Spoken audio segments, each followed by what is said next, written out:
Are you sure your information is stored in the cloud? More than 150 years ago, we began to communicate through the telegraph, and that was because of the first cable laid under the sea in the Atlantic Ocean.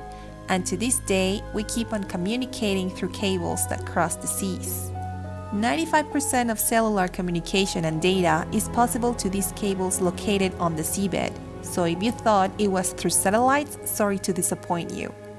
This means that the banking applications we use, phone calls, emails, text messages, video streaming are because of these fiber optic cables that cross the ocean.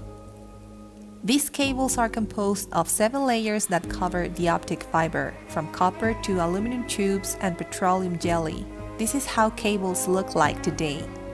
The vessels specialized in these tasks have submersible machines that place the cables on the seabed. In some places, they go as deep underwater as Mount Everest is high. In shallow waters, they use scuba divers. To give us an idea of the speed and capacity of these cables, one of the most powerful connects the United States and Spain. It's called Cable Marea or high tide. Its transmission capacity is 160 terabits per second, which is equivalent to transmitting 71 million videos in high definition at the same time. This is how the first cables under the seabed looked like, and this is how they look today.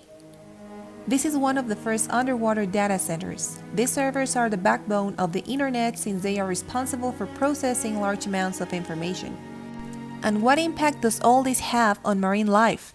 To date, very little is known, but countries such as New Zealand and Australia have established protected areas around these cables that prohibit fishing, boats from pulling anchor, and other activities to prevent the cables from breaking.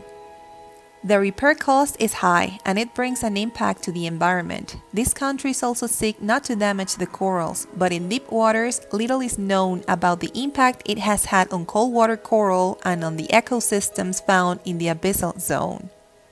The abyssal zone has a depth of 4,000 meters or 13,000 feet and 6,000 meters or 20,000 feet. Now that every time you browse your favorite social media, watch a movie on Netflix or order something from Amazon, you know how it's transmitted.